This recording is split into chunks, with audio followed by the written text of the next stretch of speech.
What's going on, everyone? Welcome back to another episode of the JT Sports Podcast, aka JT Sports Live.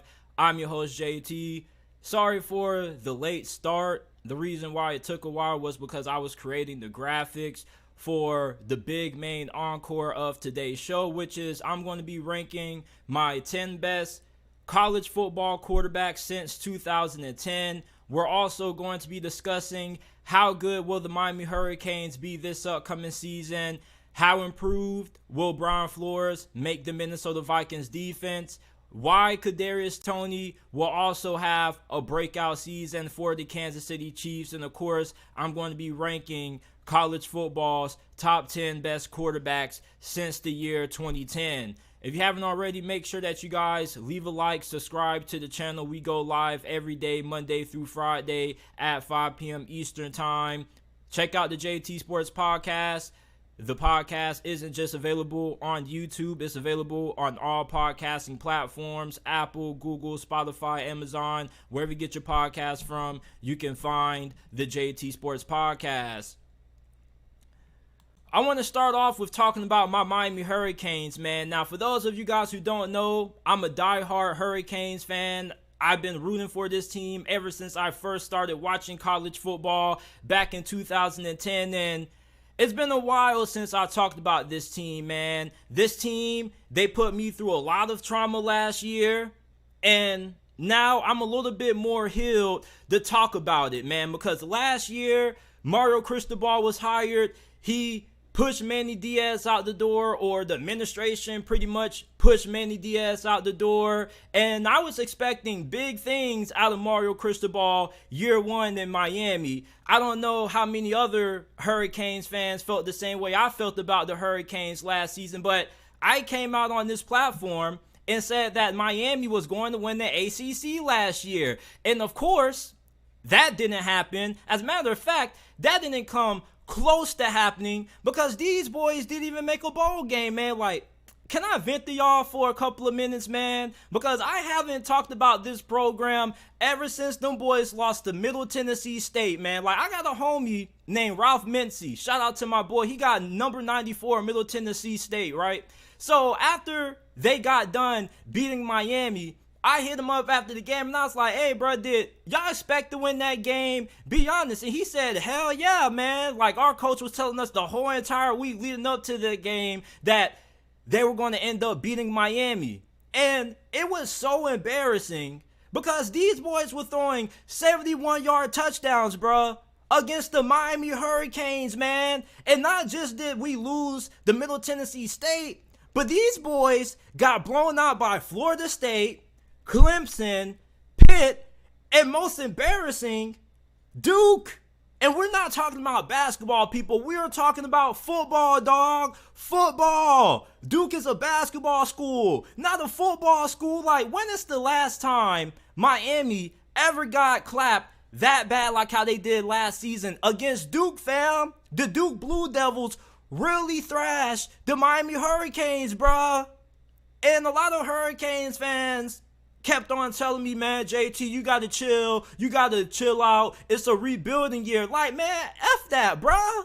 You mean to tell me Miami spent all that money, pushed out Manny Diaz just for Mario Cristobal to go into year one and not even make it to a bowl game? You see, I think last season was karma from the football gods for how this program pushed out Manny Diaz. And you already know what they say, God don't like ugly. And how Miami did Manny Diaz was really wrong. Now, some of you guys may disagree with that, but whatever, bruh. It was really wrong, in my opinion, how they did Manny Diaz. And last season, the way that it went, I think was karma from the football gods for how they treated Manny Diaz, bruh. Like, I can't get over this. Miami, even in a rebuilding year, should not be losing to Duke.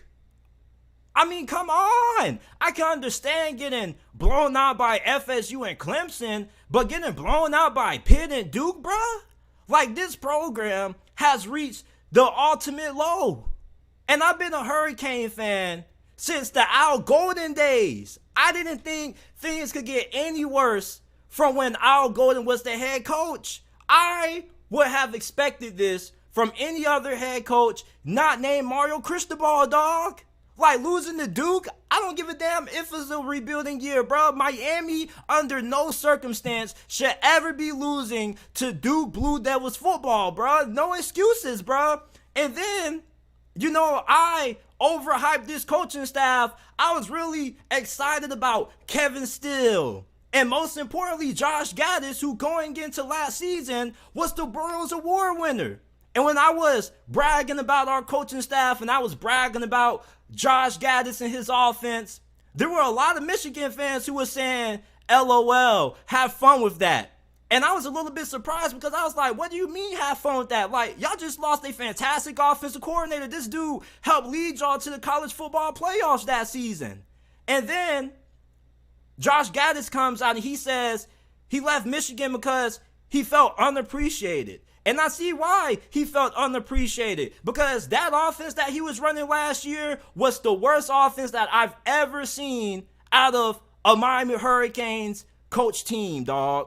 And he's probably the worst offensive coordinator that I've ever seen call plays in all my years being a Hurricane fan. And you got to remember, we done had some pretty crappy offensive coordinators. Y'all remember Dan Enos?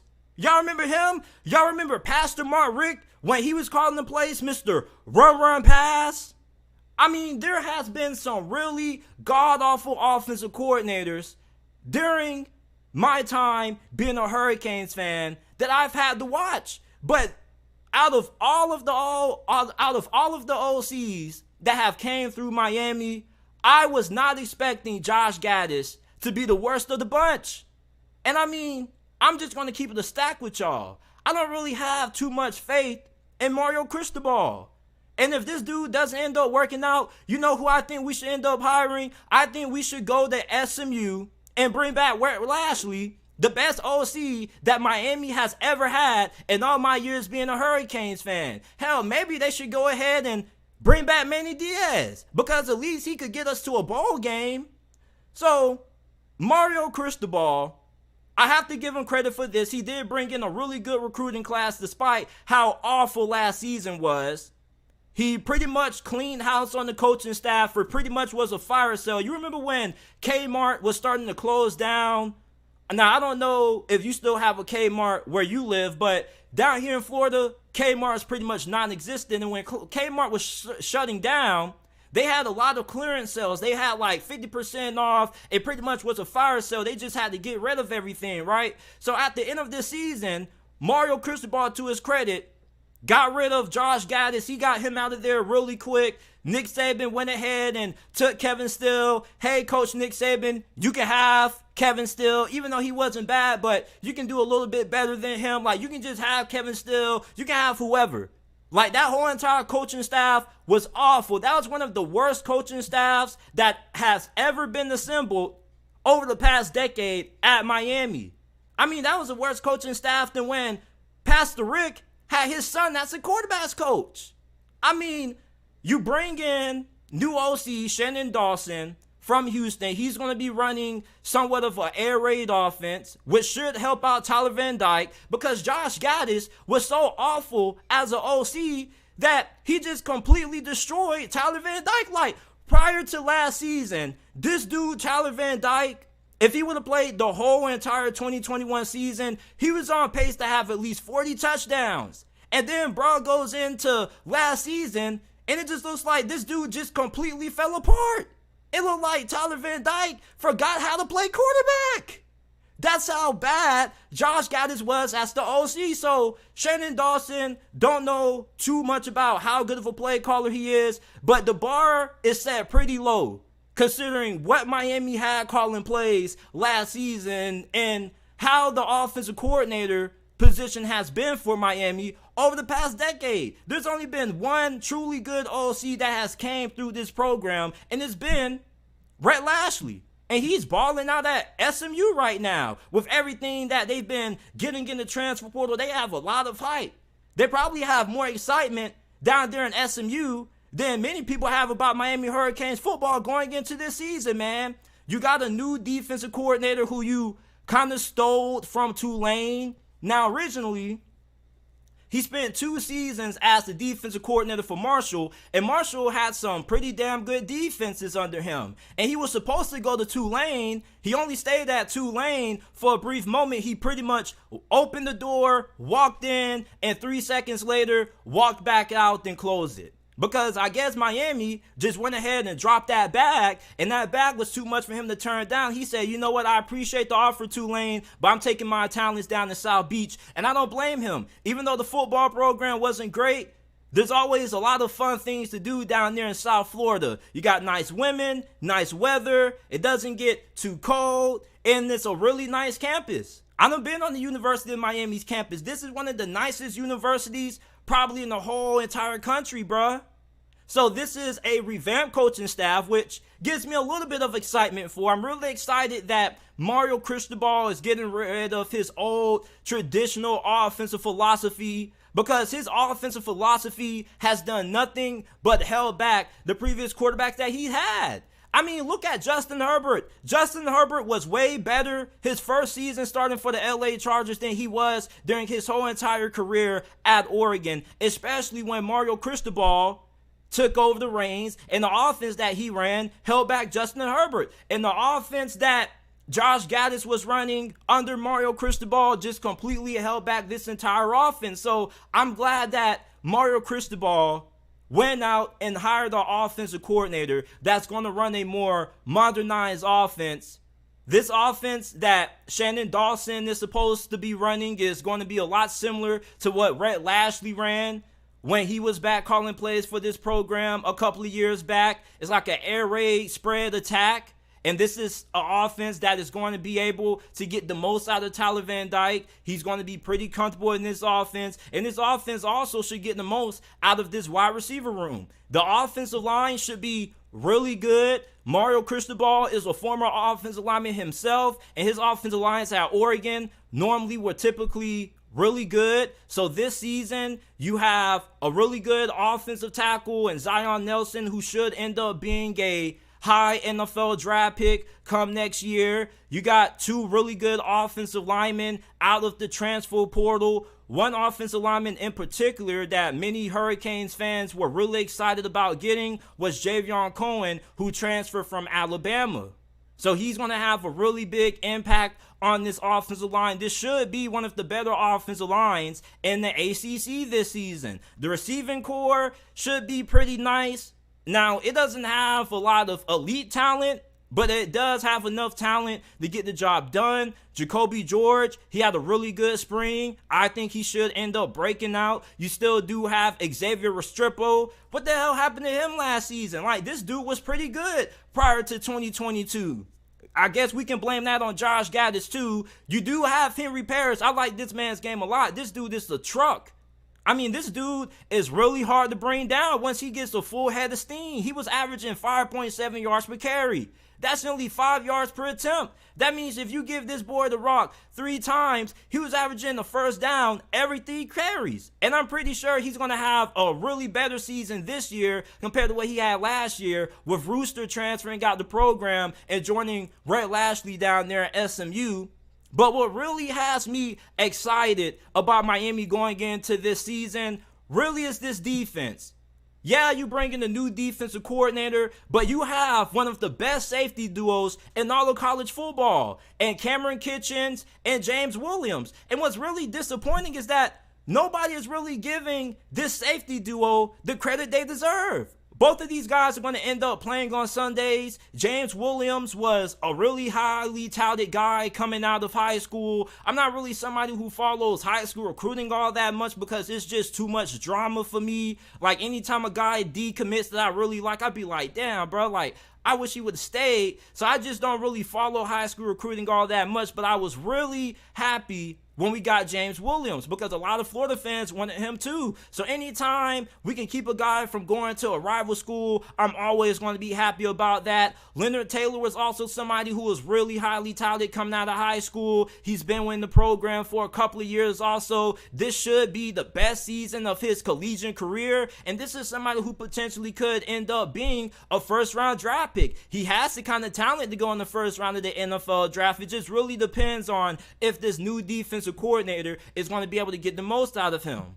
You also got Devontae Brown, who was really good at the University of Central Florida. He comes home to Miami. I believe that he's going to end up being a fantastic addition to this secondary. Remind you, this is the same secondary that was allowing Middle Tennessee to bomb them for 71-yard touchdowns. So his services are most definitely going to be needed.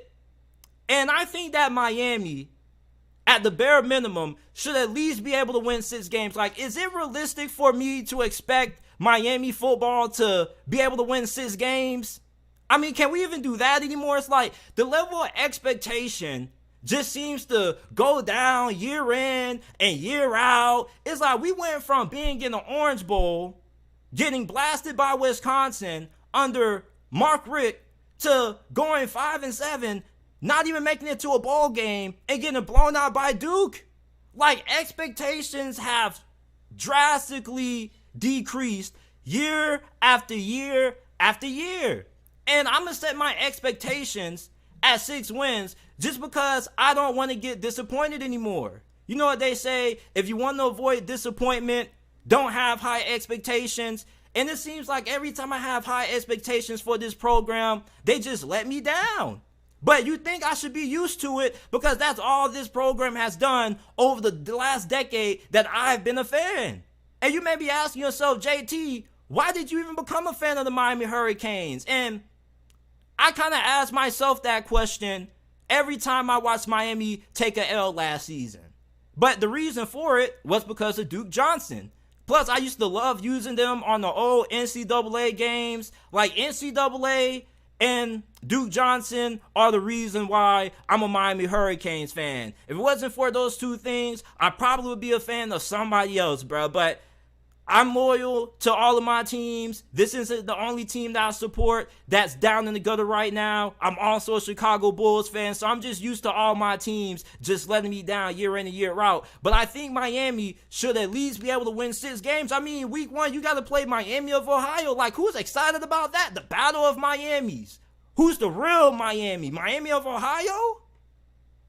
Or the Miami Hurricanes? I pray to God we don't lose to Miami of Ohio, man. If we lose to Miami of Ohio, I don't want to hear no more excuses for Mario Cristobal, man. F a rebuilding year. You better beat Miami of Ohio, bro, for the title of the real Miami. Will the real Miami please stand up? Then you got to play Bethune-Cookman. At least you know that Miami's good to block Bethune-Cookman.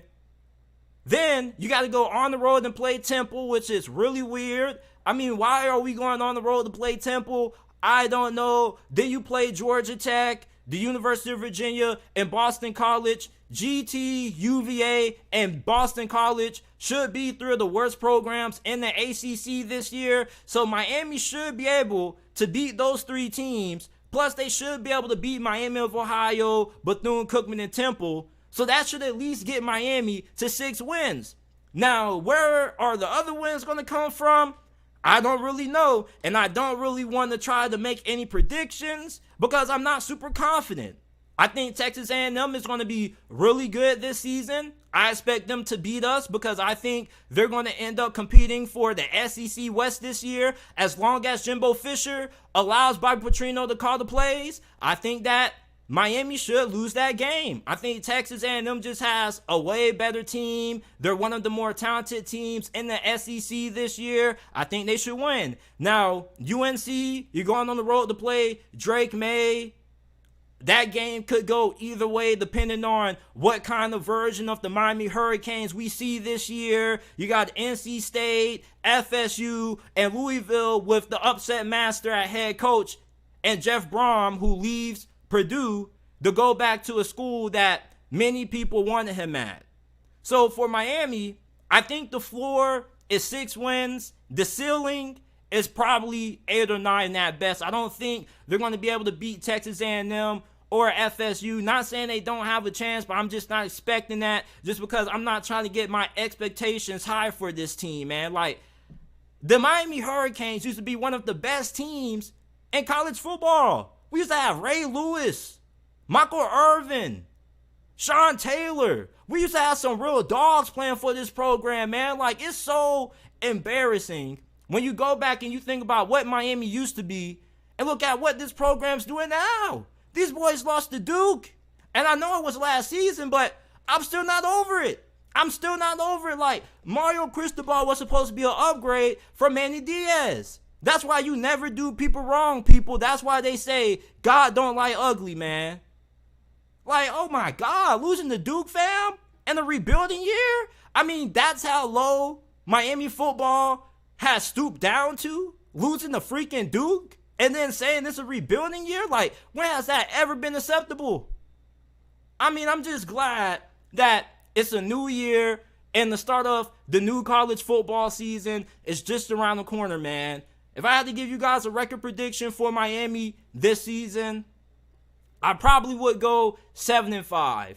And I'll take 7-5 versus what the hell we put on the field last year, even though the expectation at the University of Miami should always be ACC championships. We're in South Florida. You drive 45 to an hour away from the University of Miami up north, you're going to be right in Broward, where all the dogs at. Broward produces some dogs, man. You drive 6 more hours up north, you're in the city of Jacksonville. You're in the root of all the talent in Florida, Orlando.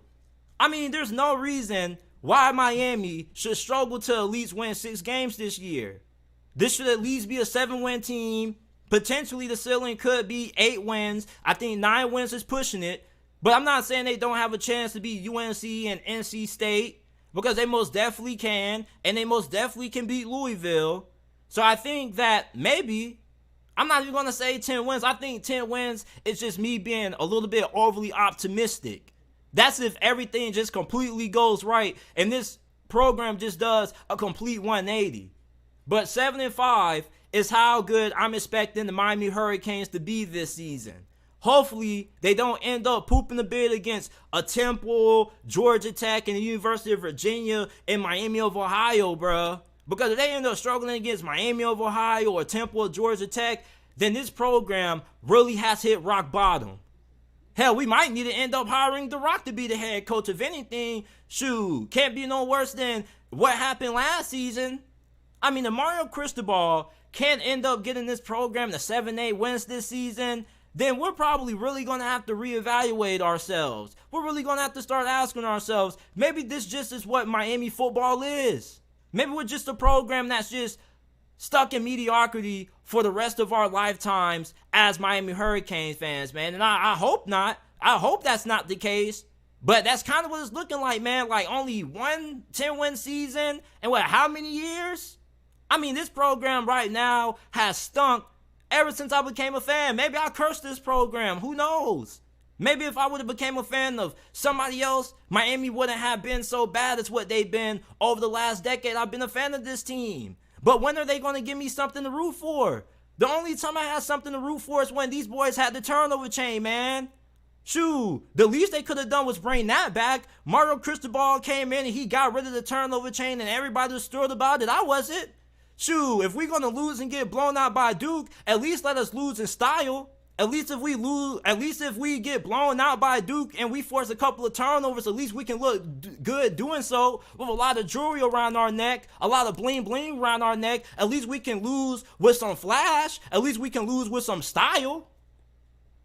So that's how good I'm expecting the Miami Hurricanes to be this upcoming college football season and 2023. 7-5. It's probably my record prediction. If you were putting a gun in my head and you would force me to give you one, I think the floor is probably 6 wins. The ceiling is 8, 9 wins at best if the football gods just bless us and they just feel bad for us. Brian Flores was a really huge addition by the Minnesota Vikings. Now, last year, the Minnesota Vikings defense was absolutely terrible, man. Like, these boys got carved up by Daniel Jones in the wild card round, man. Like, I know you Vikings fans probably want to forget this nightmare, but we're right back talking about it again. This defense got carved up by Daniel freaking Jones, dog. Patrick Peterson, one of the greatest cornerbacks of this past decade, was getting shredded by Isaiah Hodgins. I forget about that. I did not forget about that. Isaiah Hodgins was cooking Patrick Peterson. How many of you guys knew who the hell Isaiah Hodgins was before that playoff game? Hell, Patrick Peterson knew who he was because that wasn't the first time he was getting cooked by Isaiah Hodgins. And I mean, Isaiah Hodgins, he's a solid player at least now, but Patrick Peterson, you just don't expect that out of him. And now Patrick Peterson has left Minnesota, and you want to know what's so ironic? Guess who Patrick Peterson plays for now? My favorite team, the Pittsburgh Steelers. That's so crazy. It's so crazy how the power of the universe works. Now he's playing for the Pittsburgh Steelers, man, and Steelers fans are really excited about this. They were talking about man, he had a really good season, JT. He had a lot of interceptions. Who cares? We get mad at Trayvon Diggs for getting cooked, but yet having a lot of interceptions. But yet, we can't keep this same energy with Patrick Peterson, dog. This man was getting cooked by Isaiah Hodgins. So, he's gone. The Minnesota Vikings bring in Brian Flores. He's going to be a huge upgrade from the previous defensive coordinator who they had last season, who was running his own iteration of that Vic Fangio kind of defense. It was really conservative, didn't really blitz a lot, and that thing was getting absolutely dotted up, bro. Danny Dimes was really living up to that nickname in the wild card round of that playoff game, man. And Brian Flores, he was on the Steelers staff last year, and Mike Tomlin absolutely loved this guy, man. Like, if you listen to Mike Tomlin talk about Brian Flores, he held this guy in high regard, man. Like, when Brian Flores first got fired by Miami, Mike Tomlin immediately just hopped on it. He was like, man, we got a really good chance to get a really good football coach, man. You know how Mike Tomlin talks, man. Like, Mike Tomlin really loved Brian Flores, and this dude had a pretty big impact on the Steelers defense, even though he didn't really call the plays. But this guy was kind of doing a lot of things for the Steelers defense. Even though he had the title of defensive assistant, linebacker coach, he really was doing a lot more than that. Mike Tomlin just assigned him a title just to assign him a title when really he was just doing a lot for the Steelers defense. And the linebacker play was all right, but overall, I think the defense played at a pretty high level. There were definitely a lot of players who their play elevated with Brian Flores being on the staff. And with him leaving, going to the Minnesota Vikings, man, like, this is one of the best offseason staff hires in the whole entire NFL. You already know that under Kevin O'Connell, this offense is still going to be really good, even though you have Check Down Charlie and Sir Kirk Cousins. This defense has a lot of players who I think are going to end up fitting in really well in this Brian Flores aggressive style defense. Like, the Dolphins, they hired Vic Fangio, and the Minnesota Vikings, they hired Brian Flores. And it's really interesting because Vic Fangio, the kind of defense that he ran kind of gets used by the majority of teams in today's NFL, but everybody has their own version of it. And the defensive coordinator who the Vikings had last year, I guess he was running one of the worst versions of it because it didn't stop anybody. You getting cooked by Daniel Jones. So you bring in Brian Flores, and his defense philosophy is completely different. It's like a complete 360, a complete 180, because you go from a super conservative defensive coordinator to one of the most aggressive defensive minds in the whole entire NFL. Like, do you remember when Brian Flores was the head coach of the Miami Dolphins and they were playing Lamar Jackson that game and they blitzed this dude literally the whole entire game? Go back and watch that Brett Coleman breakdown when I think the title of the video is Miami ran the same blitz like 33 or 35 times against the Ravens. Like, the Ravens had no answer for that. So if you're a Vikings fan, you should be feeling really happy about the addition of Brian Flores. And I was listening to this guy in his interviews. Like, this dude sounds really grateful for the opportunity to be the DC up there in Minnesota. And this is a really good opportunity for him to prove himself and to end up getting another shot at being a head coach, because this guy is a fantastic football coach. Not too often do you see too many head coaches get fired after having back-to-back winning seasons, two of the best seasons that the Miami Dolphins have had in recent memory. And their defenses under Brian Flores were absolutely phenomenal. They were aggressive. They were really good at stopping the run. They were able to get after the quarterback. They were disciplined. They were well coached. They were fundamentally sound. I was listening to one of Brian Flores' press conferences and another interview that he did, and he put a lot of emphasis on cornerbacks being able to get off blocks. You don't really hear that all too often a head coach or a defensive coordinator talking about the importance of his DBs being able to get off blocks, because in today's NFL, most teams looking for cornerbacks who are just good in coverage. Who gives a hell about how good they are tackling? Hell, most cornerbacks aren't really all that willing to be willing tacklers at time. And for Brian Flores defensively, you know that you're going to have a really physical defense. And some players I'm really excited to see in this defense is second-year safety Lewis Seen, who barely played in his rookie season. He only played in a handful of games. I believe he went down like week 4 of the season and he was out for the rest of the year. This dude coming out of Georgia was a headhunter, man. This is one of those safeties that if you're a slot receiver coming across the middle, you think twice every time you catch the football with this dude coming at you. He's also really good in man coverage. He has great athleticism. Now, he does have to get better with his tackling technique, because one thing that a lot of scouts pointed out, and I noticed this too watching him play, like, this dude hits high. And when you hit high in the NFL, most of the times it ends up you getting put on your you-know-what. So I think Brian Flores is going to be able to get that cleaned up, and he's going to have Lewis Seen playing at a Pro Bowl level. What about second-year cornerback Andrew Booth out of Clemson? He also was a really physical player coming out of Clemson. This dude was somebody who was really good in man coverage, really good in press coverage as well. He's one of the more physical cornerbacks that were coming out of that draft. Him with Brian Flores is going to be a really good pairing. You also do still have one of the best safeties to ever play this game in Harrison Smith. Although he's getting up there in age, he's still a top 5 safety in the game. It just seems like Father Time just can't slow this brother down. You signed Byron Murphy in the free agency. He's going to be your slot cornerback. I felt like he was pretty decent for the Arizona Cardinals. I won't say he was, anything crazy, but I think he was decent at times for Arizona. My problem with Byron Murphy is that he's fairly inconsistent. So can Brian Flores get more consistency out of Byron Murphy? And then you got rookie cornerback Mekhi Blackman, who could be a gem for Minnesota under Brian Flores' system, because this dude is the definition of super aggressive, man. Like, if you watch this dude's film, this guy was super aggressive, super physical at times. You probably could say that he probably should have been called for pass interference on the majority of the reps that he had. So if he can get his technique and his fundamentals cleaned up, this dude is going to be an absolute steal for the Minnesota Vikings and Brian Flores in this defense. But you also have to wonder, where's the pass rush coming from? You still have Danielle Hunter. You signed Marcus Davenport and free agency. You don't really know what you're going to get out of him. He's one of the biggest boomer bust players in the NFL. You don't know if this guy's going to give you 10 sacks or 2 sacks.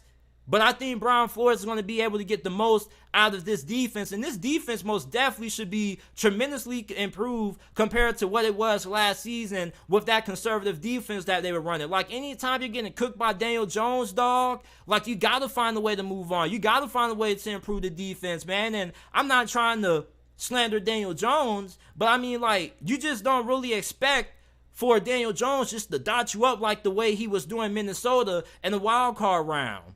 But overall, with the addition of Brian Flores, this defense should go from being near the bottom of the league like it was last season to at least being 13th or 12th in the NFL. Now, potentially, this could be a top 10 defense depending on if everything goes right. But my realistic expectations for this defense is for it to be a top 12, top 13 unit. They're probably going to be like top 16 in points per game allowed. I don't think they're going to allow a lot of yards. You're definitely going to be really good inside the red zone. You should be really good at getting off the field on third down. With the fact that Brian Flores just throws so many different blitz packages at you, he gives you so many different looks. Now, the only downfall of Brian Flores' defense that a lot of people point out is that you're asking a lot out of your defensive backs to be able to play a lot of man coverage, because anytime you're sending a lot of these blitzes, oftentimes you're going to be put in cover 1, cover 0 situations where you may not have too much help over the middle of the field. And when you look at this NFC North division with the Detroit Lions, them boys with Jared Goff, they can throw that thing. With Ben Johnson and all of the explosiveness and talent that they have on that offense, I'm definitely going to be interested in seeing how Brian Flores ends up being able to find a way to outcoach Ben Johnson, because Ben Johnson is doing that thing up there in the Motor City. And the Motor City right now has a lot of momentum. Based on what that offense did last year, Jared Goff was one of the hottest QBs at the end of last season. So for Minnesota, the downfall of this defense is that you don't really know how good your cornerbacks are going to be in certain situations when you're going against some of the better quarterbacks in the league. But for the most part, Brian Flores, this is somebody who has a proven track record dating back from his time being on New England's coaching staff, his long years at DC. They had a fantastic defense. Their defense improved tremendously the year that he was calling the plays. The Dolphins' defense always was elite under Brian Flores to the lich. So Brian Flores, I think he's going to be a fantastic addition for the Minnesota Vikings. Kadarius Toney. Now, when the Kansas City Chiefs traded for Kadarius Toney last season, I was like, oh, snap. Here the New York Giants go, giving Patrick Mahomes and Andy Reid more weapons when they already have a bag full of riches. And Kadarius Toney, he had a pretty small role in this offense last year. You got to look at when they acquired him near the middle of the season. So he was still learning the playbook on the fly. He was still learning and getting chemistry down packed with Patrick Mahomes. Andy Reid was still trying to figure out how to maximize his talent and how to get the most of him. But you saw what he did in the Super Bowl when he had that big electric punt return. And Kadarius Toney, man, if this guy can stay healthy, he can end up being a little bit similar to what Tyreek Hill was. Now, he doesn't have the kind of speed that Tyreek Hill had. Nobody really has. Tyreek Hill is the fastest player in the NFL. But when you look at what he can do after the catch, he's going to give you a lot of those big explosive plays with the ball in his hands, like what Tyreek Hill used to give you. And plus, even though Tyreek Hill is way faster than Kadarius Toney, this dude is way more stickier and shiftier than what Tyreek Hill was. I mean, this dude is the definition of the human joystick. You ever play Madden? You just used to use the juke button on willy-nilly, and I think they have something called the jukebox skill or signature skill or something like that. That's what Kadarius Toney has just in real life. This dude is one of the most elusive football players in the NFL right now. All you got to do is find a way to give this guy the ball. You can get him involved on jet sweeps, gadget plays, bubble screens, slants. It's just anytime this guy gets the ball in his hands, he just makes something big happen after the catch. And if you're wondering if he can end up being the number one wide receiver in Kansas City, there's a strong chance he can. I mean, the talent's there. He's a really good route runner. I think he has pretty solid hands for the most part. There's not really too much that Kadarius Toney can do other than being able to stay healthy, which was a large reason why he ended up getting traded by the New York Giants. He couldn't stay on the field. And you got to remember that this guy was a first-round pick not too long ago. So for the Giants to be willing to part ways with them, considering how bad their wide receiving core was, they kind of had their wide receiving core schemed up and playing at a high level due to Brian Daboll's offensive, their offense kind of was really good and elevated due to how good of an OC Brian Daboll was. He was able to elevate the talent of the wide receivers, even though it wasn't all that great. So you look at Kadarius Toney, you're giving him to Andy Reid, one of the greatest offensive minds to ever play this game. You're going to have Patrick Mahomes throwing him the football, the best QB in the game right now. Like, all Kadarius Toney needs to be able to do is to stay healthy, and this dude should have a breakout season for the Kansas City Chiefs. If you're somebody who's trying to figure out what's some sleepers, the target in the middle portion of your fantasy football drafts, Kadarius Toney most definitely is that guy who you want to look out for. This dude can do it all. He's a human joystick. It makes him a yak monster. This is somebody who, at the University of Florida, was one of my favorite players to watch, who's like a way better version of Tavon Austin, in my opinion. He's what we all thought Tavon Austin would have been if he was successful at the NFL level. So for Kadarius Toney, man, I expect this dude to have a breakout year for Kansas City in 2023, man. The only thing he really needs to be able to do is to stay healthy. There's so many creative ways that Kansas City can find a way to use this man. Plus, you also got to remember that defenses already have to account for Travis Kelce. Then you also have Justin Ross, who could end up having a big impact on this offense. You still do have Sky Moore going into year 2. So there are a lot of young players on this offense that could end up being in for big seasons. But I think Kadarius Toney is going to be that guy who everybody's going to be paying attention to just because of how talented he is. This dude was a first-round pick for a reason. And during his time for the New York Jets, when he was on the field, he was really productive. This dude had one game during his rookie season when he damn near went for almost 200 yards in the game. That's just how good this guy is when he really gets going. So if Andy Reid and Patrick Mahomes can find a way to get this dude rolling in this offense, the NFL better watch out.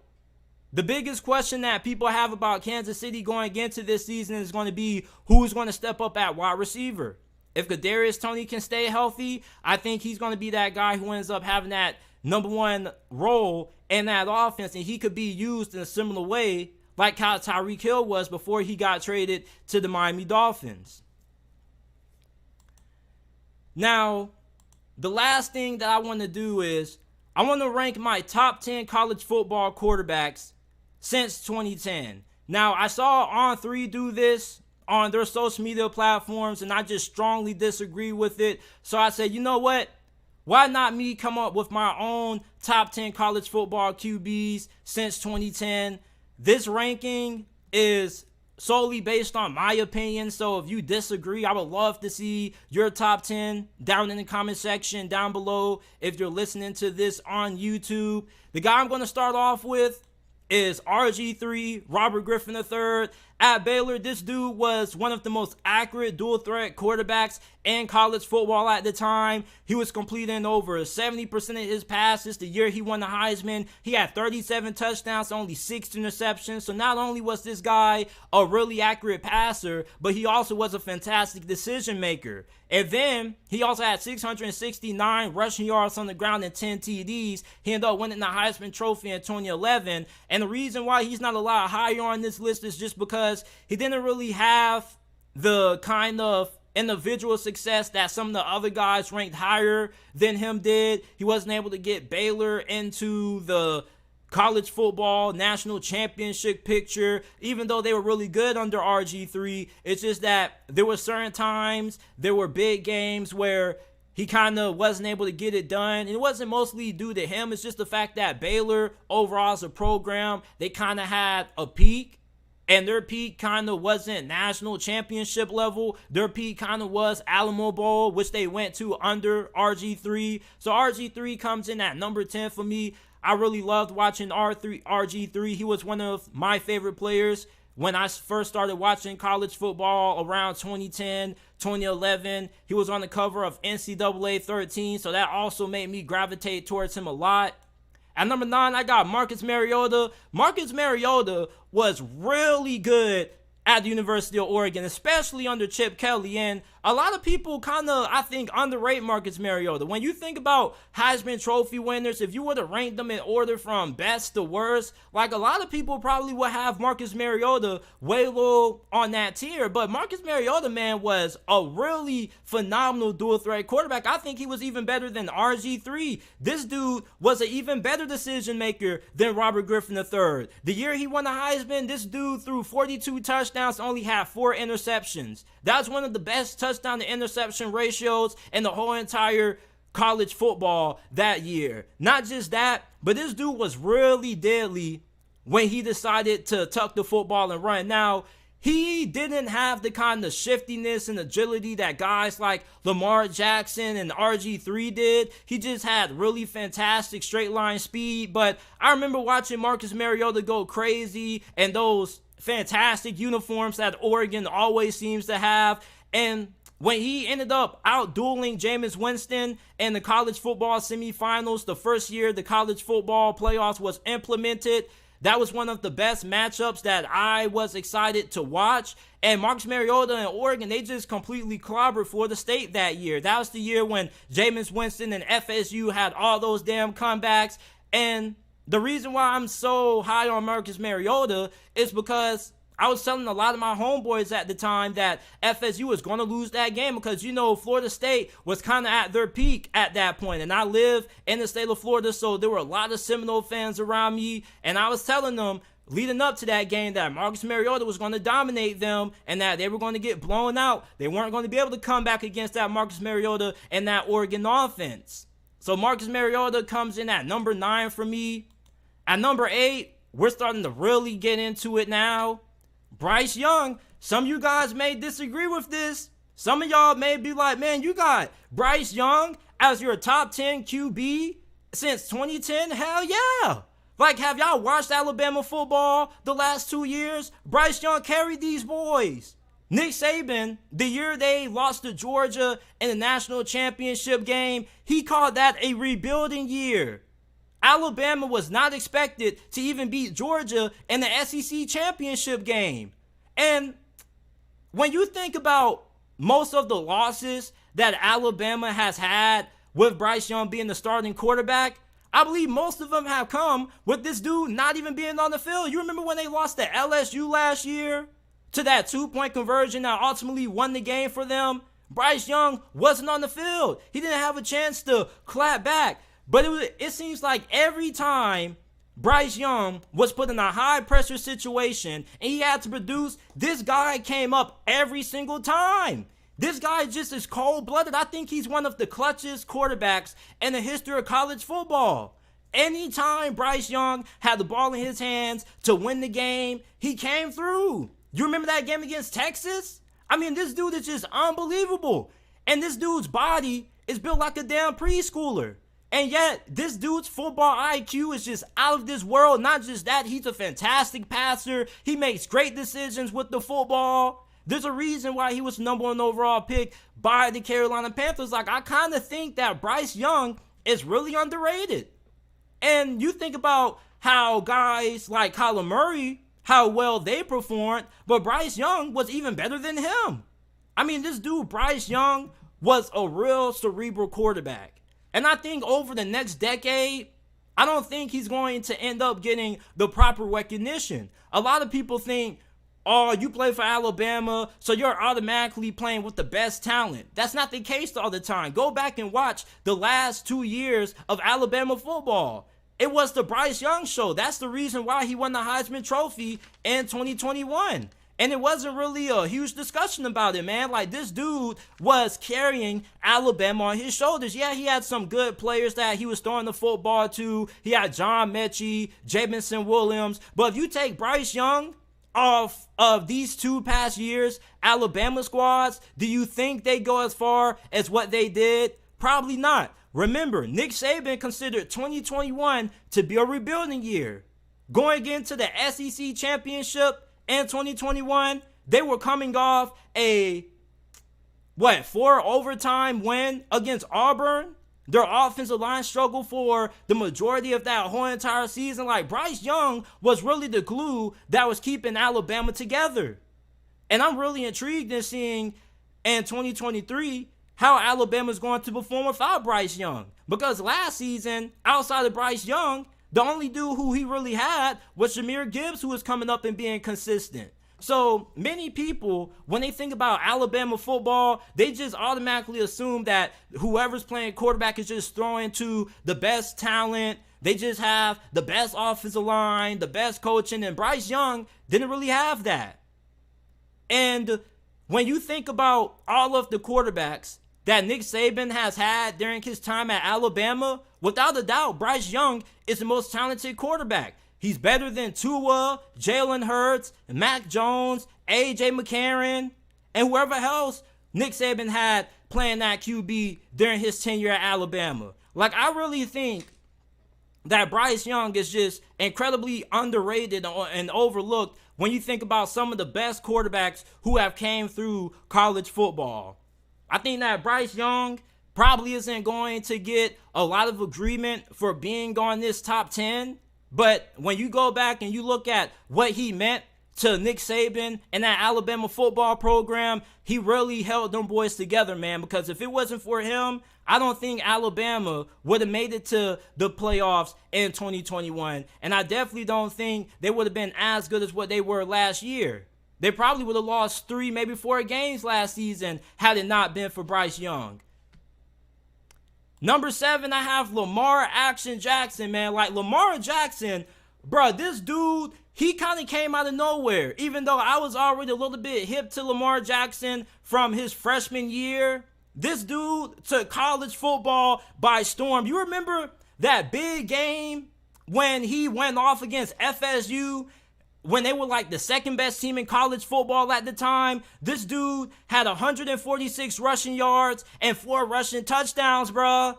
Like, Jimbo Fisher and Florida State's defense had no answer for Lamar Jackson, dog. Like, Lamar Jackson was a one-man wrecking crew at the University of Louisville. And there are other quarterbacks who are ahead of Lamar Jackson who also carried their programs. Lamar Jackson probably would have been a lot higher on this list if he was able to get Louisville to an ACC championship game. But this dude was one of the best quarterbacks, not just one of the best, but one of the most talented quarterbacks that we've had in college football since 2010, man. This guy was a pretty solid passer, even though he wasn't as good as a passer at Louisville like he is now at the NFL level. He still was pretty consistent. His wide receiving core wasn't really good. I don't even think that Louisville had any other NFL wide receivers on that roster that are playing in the NFL currently. And then once Lamar Jackson ended up leaving Louisville's program, that whole entire Louisville football team just completely derailed, and Bobby Petrino ultimately ended up getting fired. But the year Lamar Jackson won the Heisman Trophy, bruh, like, everybody was talking about Lamar. This dude had 51 total touchdowns, bruh. This dude was one of the most electric players in college football in the last decade, bruh. Like, Lamar Jackson kind of put Louisville on the map in a sense. Now, even though Louisville already had some pretty good quarterback play prior to Lamar Jackson taking over the reins there, and Teddy Bridgewater, like, many people started paying attention to Louisville when Lamar Jackson started going off. Do you remember that incredible duel him and DeShaun Watson had when Louisville matched up against Clemson? Like, that was one of the better games that I can remember being played in the ACC. That's when we had peak ACC football. That's when the ACC was at its best. Lamar Jackson was a real dog at the University of Louisville, man. Like, you probably could make the argument and say that Lamar Jackson deserves to be a lot higher on this list. Like, if I was making this list solely off of talent, Lamar Jackson probably would be second. I can't tell y'all who's number 1 is, but you guys probably already know who number 1 is going to be. But Lamar Jackson is one of the most talented quarterbacks that ever come through college football since 2010. He had an incredible arm. He was a fantastic athlete. This dude ran for over 1,400 yards in back-to-back seasons, bro. Like, defenses had no answers for Lamar Jackson. Now, late in the season at times, he ended up struggling against Kentucky. He ended up having a really awful bowl game against LSU. But this man, Lamar Jackson, carried the Louisville football program on his shoulders, man. And the only reason I have him above Bryce Young is just because this dude was way more dynamic than what Bryce Young was, bro. Like, Lamar Jackson, every time this dude had a big rushing touchdown, it was going viral on social media, man. Like, in 2016, the year Lamar Jackson won Heisman, bro, you just could not escape Lamar Jackson. Every time you check Twitter, it was Lamar Jackson on your news feed. Every time you was on Instagram, it was Lamar Jackson, bro. Like, this dude was one of the most polarizing players in college football in the past decade, bro. Like, Lamar Jackson was a super incredible player during his time at Louisville, man. He's one of my favorite players currently in the NFL, and a lot of people doubted Lamar Jackson going into the NFL. He was the last pick of the draft by the Baltimore Ravens when he came out. So this man, Lamar Jackson, man, this dude is number 7 for me. One of the most electric quarterbacks in all of college football since 2010. Probably the most electric if we're just going off of pure skill set, man. Like, this dude was probably the most elusive quarterback out of all of these QBs that I have on this list, bro. Like, this dude was fast. Some people say that he ran like a 4.2, maybe a high 4.3, but his acceleration, the way that players and opposing defensive coordinators describe it, bro, they make it seem like this dude is like a Lamborghini. Like, once this dude gets going, gets like 0 to 100 in a snap of a finger, bro. I loved watching Lamar Jackson play at Louisville. Number 6, man, I got that boy DeShaun Watson, bro. DeShaun Watson was really him.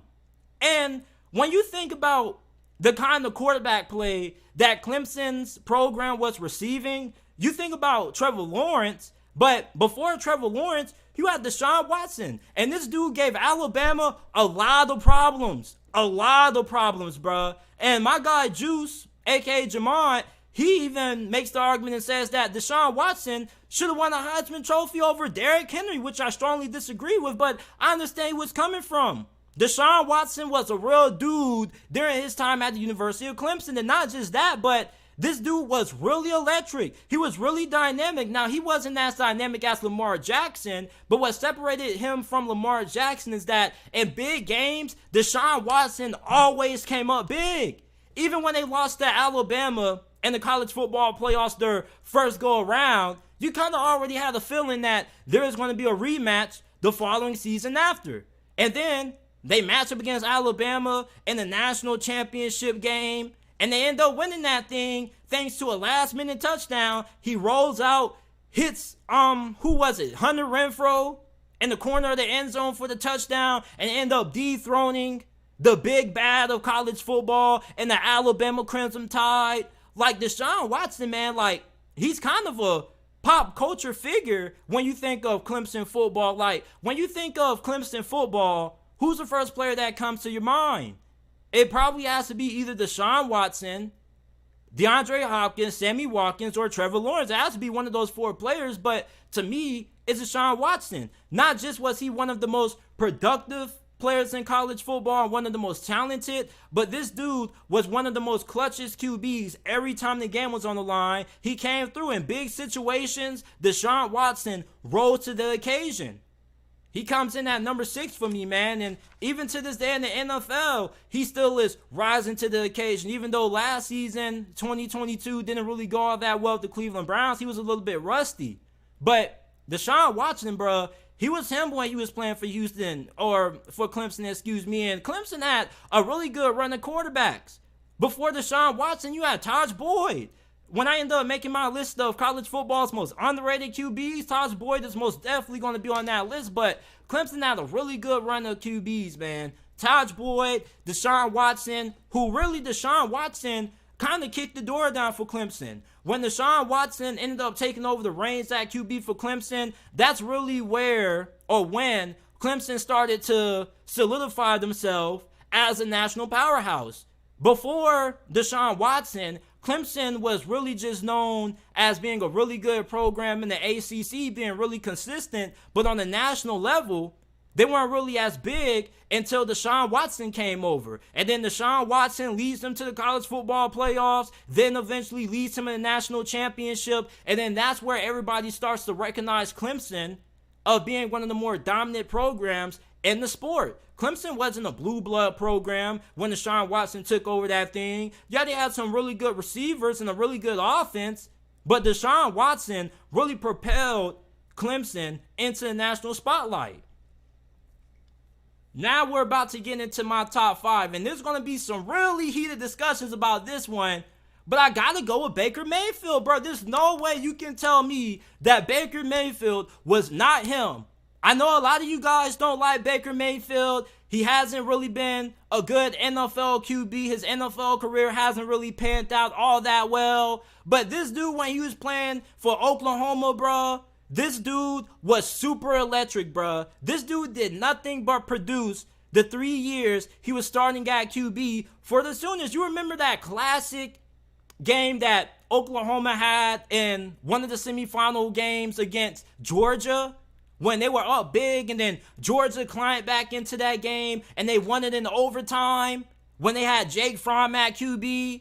I remember when Baker Mayfield in Oklahoma early into one season, they had beat Ohio State. And then they went into the middle of the field and they planted their flag. That was one of the most memorable moments that I remember in the past decade of college football. And the reason why I keep saying the past decade is because I'm only 21 years old, so a lot of you guys probably been watching football way longer than I've been around. But Baker Mayfield, to me, is one of the most memorable college football quarterbacks that I think of when I think about some of the best to ever play since 2010. Baker Mayfield, say what you want to say about his NFL career, but when he was playing for Oklahoma, bruh, he was clicking on all cylinders, bruh. This dude was nearly a Heisman finalist the 3 years he was at Oklahoma. He did nothing but put up great numbers and came up big for Oklahoma in really big games and really big moments. There's not too many games that Baker Mayfield had at Oklahoma where he crapped the bed. And he wasn't the most dynamic athlete. He wasn't the most talented. As a matter of fact, this dude was a walk-on. This dude played with a certain intensity. He played with a certain chip on his shoulder that I don't think too many quarterbacks on this list really had. This dude was really driven. He was the prime definition of hard work and dedication. He had to walk on at Texas Tech, transfers to Oklahoma, and I believe he had to walk on again. And he was starting like Baker Mayfield was the true underdog story of college football when he was playing at Oklahoma. You talk about really rooting for the Cinderella, bro. Like a lot of people were really rooting for Baker Mayfield. You may not have liked Baker Mayfield because he came off super cocky at times, really immature. But damn it, bro, Baker Mayfield was a real dog at Oklahoma, bro. When I think of Oklahoma football, I think of Baker Mayfield planting that flag in the middle of Buckeye Stadium. Baker Mayfield was really him when he was playing at Oklahoma. Whether you like him or not, you got to admit that Baker Mayfield was a damn good quarterback at the collegiate level. Coming in at number 4, I got Johnny Football. Johnny Football, man. Like, Johnny Manziel, I was really hurt when Johnny Manziel became a bust for the Cleveland Browns, bro. That really effed me up. I was really messed up about Johnny Manziel. Like, Johnny Manziel probably has to be one of the most popular football players in the history of college football, bro. Like, Johnny Football, the house that Johnny built at Texas A&M, he really put Texas A&M in the national spotlight. Because think about what happened to Texas A&M when Johnny Manziel left for the NFL. Kevin Sumlin, he ended up proving to not be a good coach.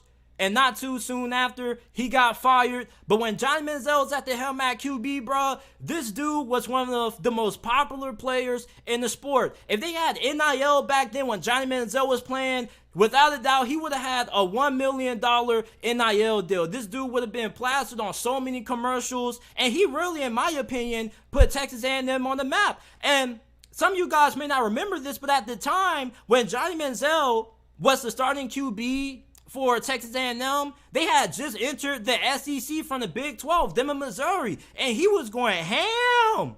You remember that play when he had ended up breaking out of that one sack by that Alabama defender, and he ends up turning around and going backwards and then just throwing the football in the middle of the field? He was just like, F it, somebody down there. It was on 3rd down, and then that dude, number 18, came down with it, and then the announcer like, oh my God, and I was like, oh my God, like that boy Johnny Football was a real dog for real, man. That boy used to get Alabama a lot of problems. He used to have Nick Saban on the sideline sweating. Like Nick Saban, every time they got done playing Texas A&M, he used to be like, phew, Johnny Manziel. Johnny Football, man, like, y'all forget how big Johnny Manziel was. Like, some of the biggest, most popular college football players of my generation, Tim Tebow, Johnny Manziel, DeAnthony Thomas, Tavon Austin. Like, Johnny Manziel was really that dude for real when he was at Texas A&M. Like, he really put this program on the map. And if you're a Texas A&M fan, let me know if I'm tripping. But let's be honest, even though Texas A&M was solid, it's not like they were bums before Johnny Manziel was the QB, but it's not like too many people were talking about Texas A&M football on a national level until Johnny Manziel took over at QB. I'm going to just keep it a stack with you. Once Johnny Manziel left Texas A&M, I only kept up with the program because I viewed them as the team that had Johnny Manziel at QB. You can literally call Texas A&M their field that they play on the house that Johnny built. Because Johnny Manziel really is what gave Texas A&M all that national recognition. And even though this dude is one of the greatest busts in the history of the NFL, this dude's name still brings in numbers when you talk about it in a college football sense. Like, if you bring a recruit to Texas A&M and they meet Johnny Manziel, they're going to be like, damn, this is Johnny football. Like, Johnny Manziel is one of the greatest college football quarterbacks ever. Now, I don't know where you rank him all time, but he damn sure is up there in the top 10, bro. Like, Johnny Manziel was a real dog for Texas A&M. And this man also had Mike Evans. Like, Johnny Manziel was one of the funnest players to watch in college football in the 2010s, bro. Like, when you think of premier quarterback play in college football, you think Johnny Manziel. If you were to name your top 5 most memorable QBs that first come to your mind from the early 2010s, Johnny Manziel is up there on that list, bro. This dude was ginormous. I mean, this dude was super popular. This dude was super fun to watch. He was dynamic. He was fun television. He just had a little bit of a different attitude to him, man. He was prime time. He was Hollywood. Shoot, you may not have liked Johnny Manziel because he was a huge party boy, but when this dude played for Texas A&M, this dude balled out. I loved watching Johnny Manziel. He was the reason in middle school I got number 2.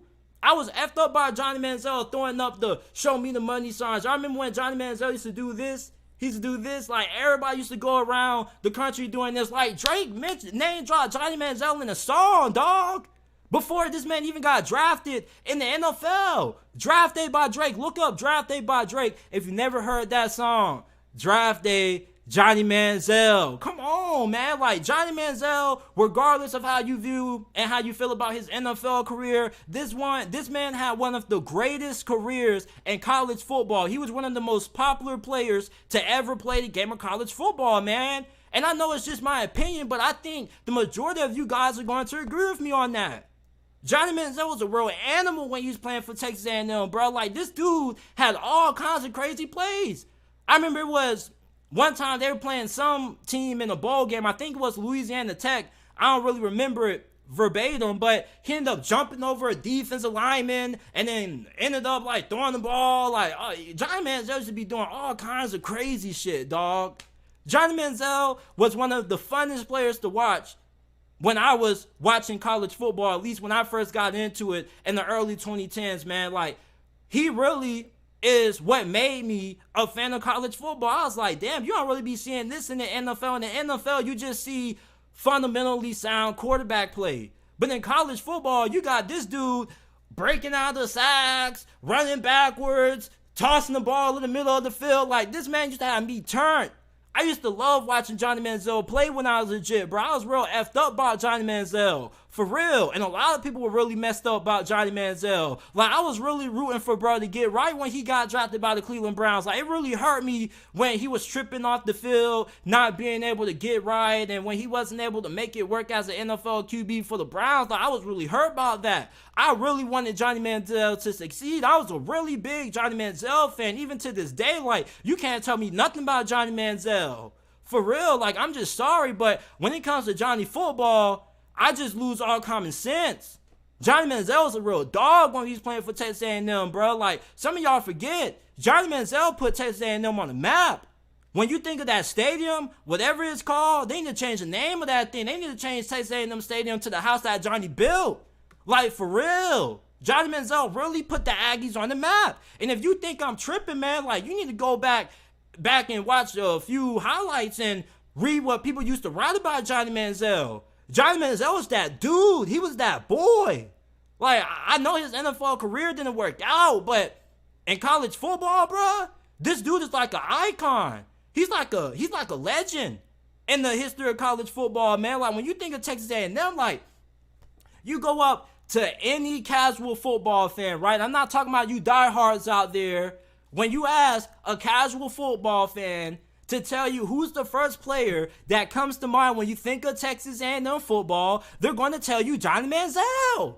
At least 95% of them. And I can bet money on this, bro. Like, if they had NIL back then when Johnny Manziel was playing, bro, this dude would have been cashing out. He might not have even came out as early. This dude would have been making $1 million if we had NIL back then when he was playing for A&M. Like, he was really carrying Kevin Sumlin, him and Mike Evans. Because once them boys left, Kevin Summerlin and Texas A&M football, they went like for real. Them boys were down in the gutter for a couple years. Them boys ain't come back until they had Kellen Mond. For real. Like Johnny Manziel, when they talk about Texas A&M football, like he really put them boys on the map. He really put Texas A&M on the map, dog.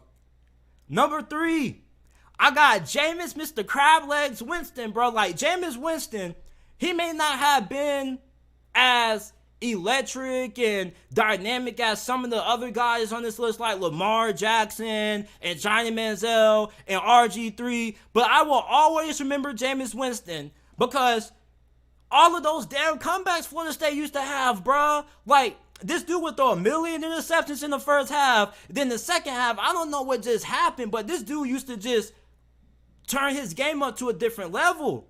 And I'm a Miami Hurricane fan. Like, I remember in 2013 when them boys came in and they crashed us. I had to turn the game off. That's one of the few times I've ever had to turn off a Miami Hurricanes football game.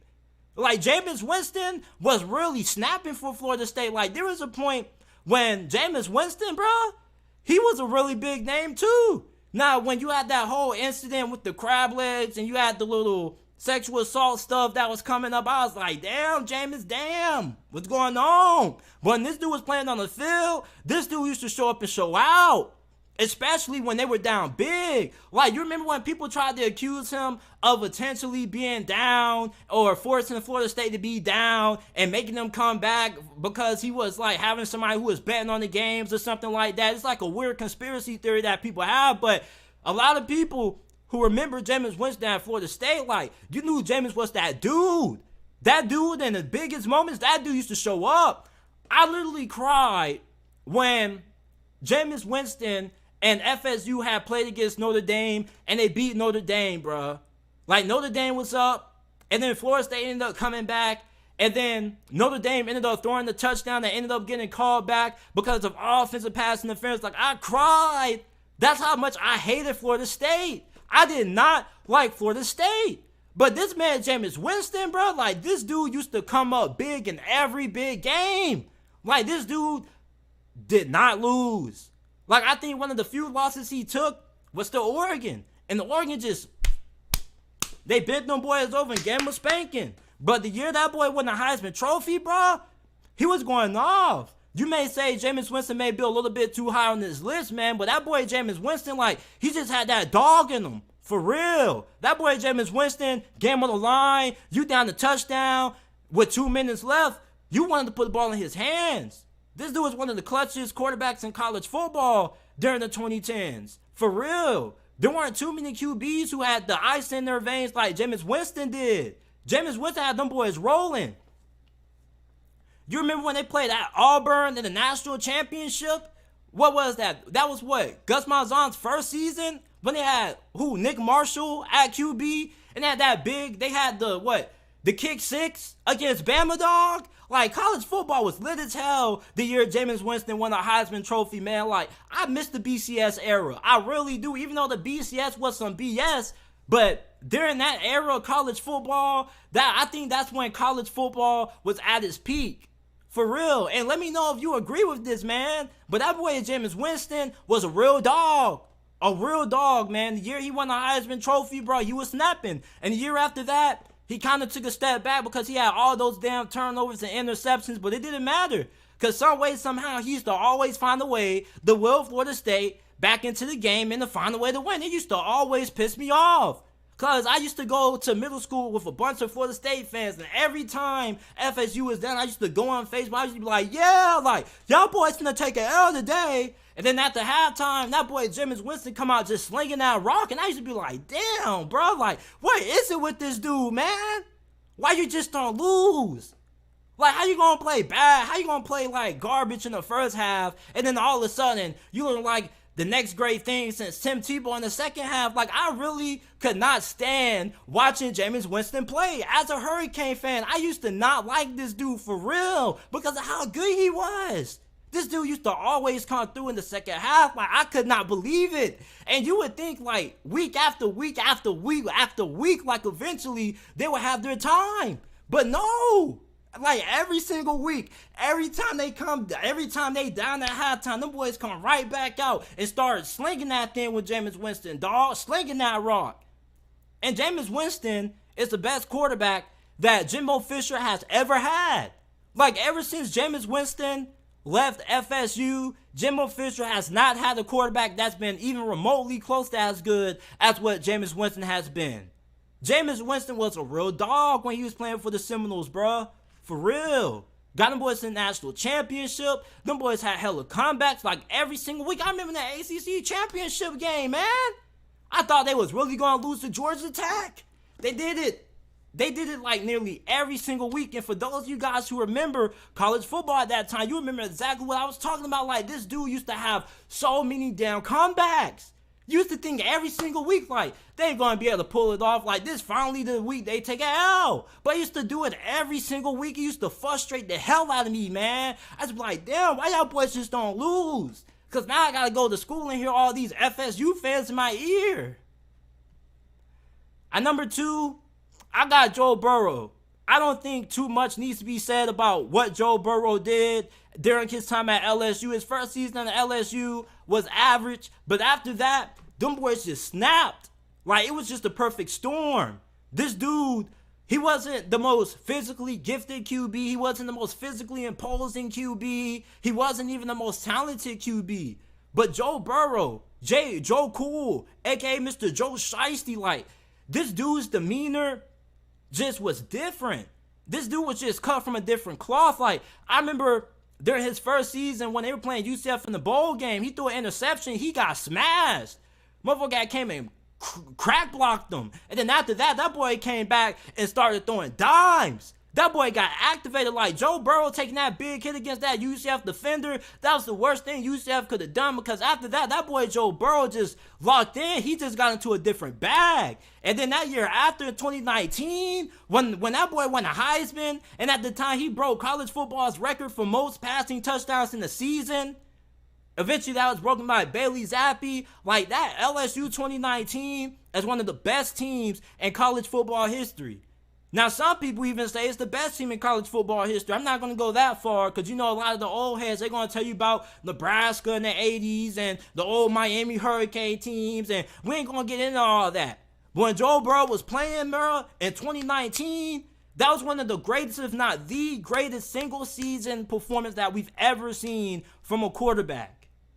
And you may say Joe Burrow may not deserve to be this high, because you may be basing it on overall careers, and he didn't have the amount of high-level play as some of the other guys behind him did. But that one lone season, I think, makes up for that, man. Like, this man threw, 60 touchdowns and only 6 interceptions, man? Like, the way they beat Alabama had Nick Saban pissed. Nick Saban was really heated with how LSU was cocky after they beat them. Like, after that season, Alabama, before the game, right, Nick Saban was interviewed by one of the reporters, and they asked him about last season and all of LSU's antics after the game, and that boy Nick Saban said that we finna come in here and change the way they think. And they did. They mopped the floor with them boys. Like, that's how bad that LSU did Alabama, and the game was really entertaining. It was really close. It's not even like LSU blew them out. It's just the way they went about beating them, the way they went after about it in the game. Like, they just had a different swagger to them. Like, one thing about that boy Joe Burrow, like, that boy got a lot of swag. I don't care if nobody tells me, like, that boy Joe Burrow was cut different. I don't know what the hell is into this man's genes or into his bloodstream, but this man just has a different mentality. For real, this man was a cold-blooded killer at times on the field. He was so cerebral. It's like, no matter what you do at this dude, no matter how many times he got hit, no matter if he had a guy who was 300 pounds crap blocking him off an interception, like, this dude used to lock in.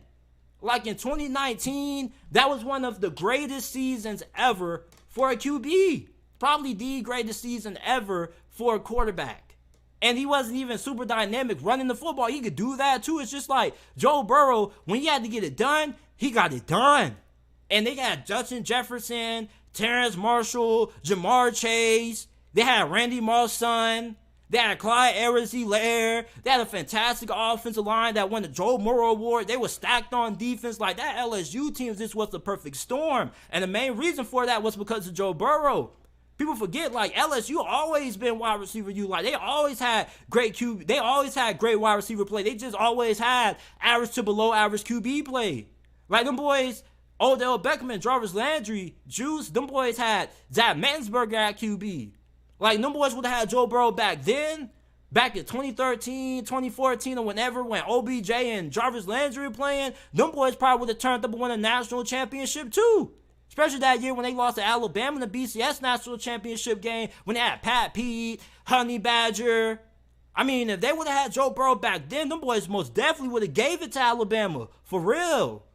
I love me some Joe Burrow, man. You can't tell me nothing about that dude. I love me some Joe Burrow. That boy in 2019, like, he was going off. He was setting off college football. And you guys already know who's number one, bruh. Cam Newton. Like, when I first started watching college football in 2010, and I was watching Cam Newton play, I was a third grade at the time. And I didn't really know too much about football. I just turned it on and just started watching it. And I used to watch Auburn play, and I used to see Cam Newton. I was like, damn, bro, like, why do they have an offensive lineman at QB? But this dude was unstoppable. This dude is one of the greatest quarterbacks in college football history, probably the greatest. He carried Auburn to the national championship. Who the hell on that Auburn championship team made it to the NFL? I think some dudes might have got tryouts, but nobody who was actually good off that team. Like, that boy Cam Newton was a one-man wrecking crew. That man, the year he won the Heisman, accounted for 50 touchdowns, 20 on the ground, 30 through the air. This dude was a damn bully. He was like the equivalent to putting your fullback at QB, but he just knows how to throw the football really good. Like, this man, Cam Newton, was damn near unstoppable. Either he could beat you with his arm, because he had one of the strongest arms in college football during that year, or he could beat you with his legs. I remember there was one play when they were playing LSU, this dude had a big touchdown run. Like, this dude was just a big man at QB, just hauling ass at QB, and just dying defenses up. It's like you had no answer for that man. For real. Like, that boy Cam Newton was really him. And even when he got to the league, like, he was still him. He won an MVP. He took Carolina to the Super Bowl. Like, I think a lot of people still don't really give Cam Newton the credit he deserves. Even in college football, like, that was the single greatest performance that we've ever seen from a QB. And I know I sound a little bit of a hypocrite because I just said that about Joe Burrow, but now I think about Cam Newton, and I think about that third grade me watching this man play. I used to be like, damn, who's this big dude at QB who's just unstoppable? He's stiff-arming guys. Like, this dude was kind of like Derrick Henry at QB.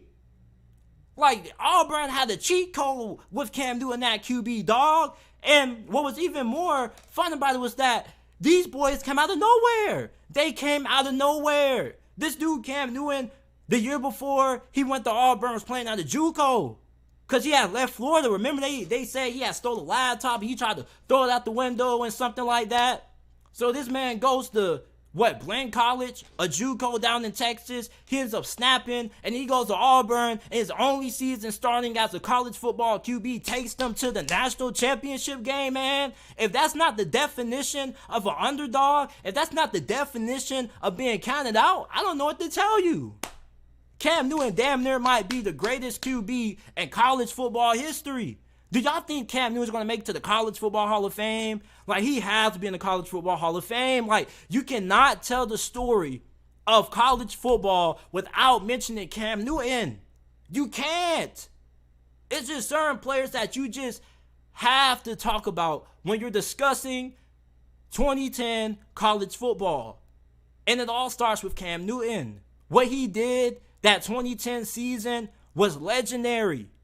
This dude was a one-man wrecking crew. This dude was a wrecking ball. You had no answer for this dude. If you was the safety and you saw this man coming at you, you better move out the way. Because he was going to either run through you or run over you. Either or. Like, Cam Newton, third grade, me was just so superly impressed with Cam Newton. Just a guy of that size, with that athleticism. That was something that we haven't really seen before. He's kind of paved the way for a lot of QBs that are now in the NFL, like Josh Allen, Anthony Richardson. Every time there's a big QB that's 6'3 plus or 6'4, that's over 230, they always get compared to Cam Newton. Cam Newton really paved the way for a lot of QBs, and what a lot of people forget is that at the time, when he went to the NFL, he was coming out of a spread offense. You remember how people used to be like, man, you got to come from a pro-style offense. Quarterbacks that come from the spread really don't work out. Like, he really changed the narrative with that. It's just like the stigma that people had about the air raid offense. If you come from the air raid offense, you'll never be successful at the NFL level. Like, Cam Newton really was a trendsetter for Will. He was a trailblazer. He really paved the way for a lot of the QBs that are in the game right now. But these are my top 10 college football quarterbacks of the 2010s, or my top 10 college football quarterbacks since 2010. Let me know what you guys think about this down in the comment section down below. This is it for this episode of the JT Sports Podcast. If you enjoyed this episode, leave us with a 5-star review. We would greatly appreciate it. You can listen to the JT Sports Podcast, available on all podcasting platforms: Apple, Google, Spotify, Amazon, wherever you get your podcasts from. You can find the JT Sports Podcast. Share this episode with your friends, family members, and acquaintances if you enjoy. And I will see you guys tomorrow at 5 p.m. Eastern Time with another episode